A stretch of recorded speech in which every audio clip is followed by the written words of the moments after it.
there's now 16 leadership principles at Amazon. The first is probably the most famous, and it's about customer obsession. And it reads, leaders start with the customer and work backwards. They work vigorously to earn and keep customer trust. And while they pay attention to competitors, they obsess about customers. You can't have just customer obsession, but leading with customer insights, being curious about your customer, bigger and broader than just maybe how you intersect with them today, how you serve them today, your products, your services, really sets up so many great things for a business and for a team. If I'm forced to deliver one thing from Amazon, the one thing would be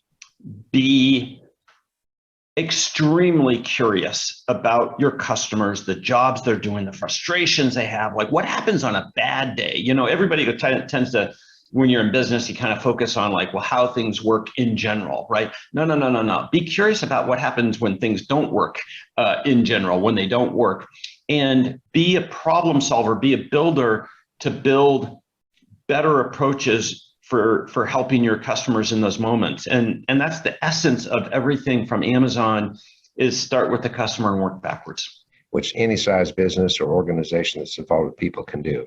Exactly.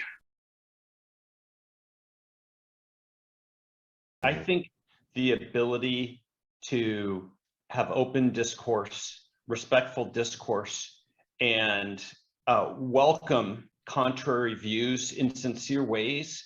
Whenever you can understand others better, I think that you learn and you figure out where you can make progress. Learn and be curious is the leadership principle.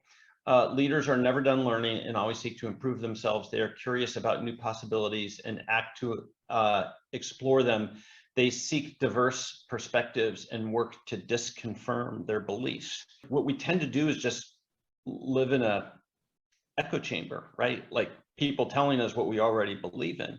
And I think in both business as well as societal, that's a danger when all you're hearing is the stuff that you absolutely believe in.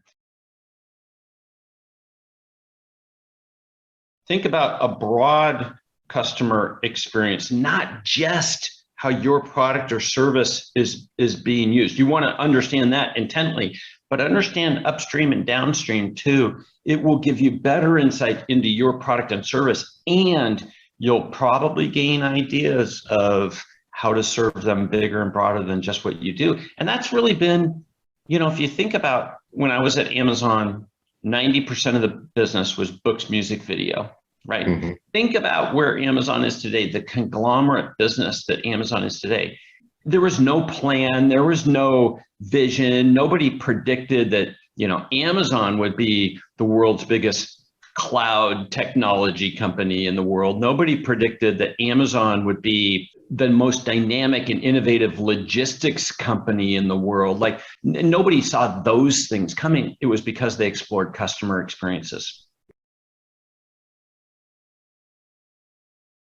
Understanding what to be patient for and what to be impatient for is a real business superpower for leaders. And Amazon, I think one of their real superpowers is the ability to be patient in the right way on certain investments. Bezos has been quoted several times of saying, just because on some investments, he can be patient for 7 to 8 years before payback versus his competitors, which have 18 to 36 months, it allows him to compete completely differently. He can do things that his competitors can't follow.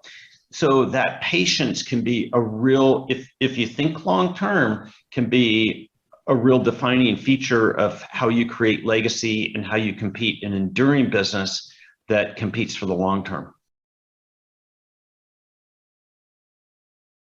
You know, the 14th leadership principle at Amazon is deliver results. And what it talks about is that leaders deliver hard results despite setbacks, despite dependencies, and that we focus on the controllable inputs more than we focus on the uncontrollable outputs.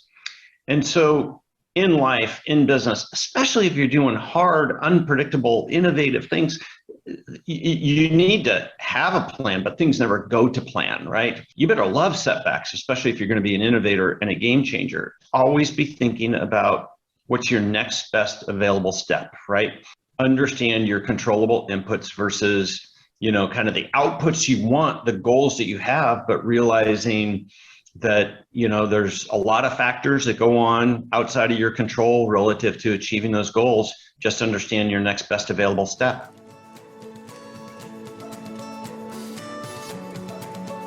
If you enjoy this podcast, please make sure to subscribe. And to stay updated on everything that the Action Catalyst is up to, make sure to follow us on Facebook and Instagram at Action Catalyst Podcast and on Twitter at Catalyst_Action. And thanks for listening.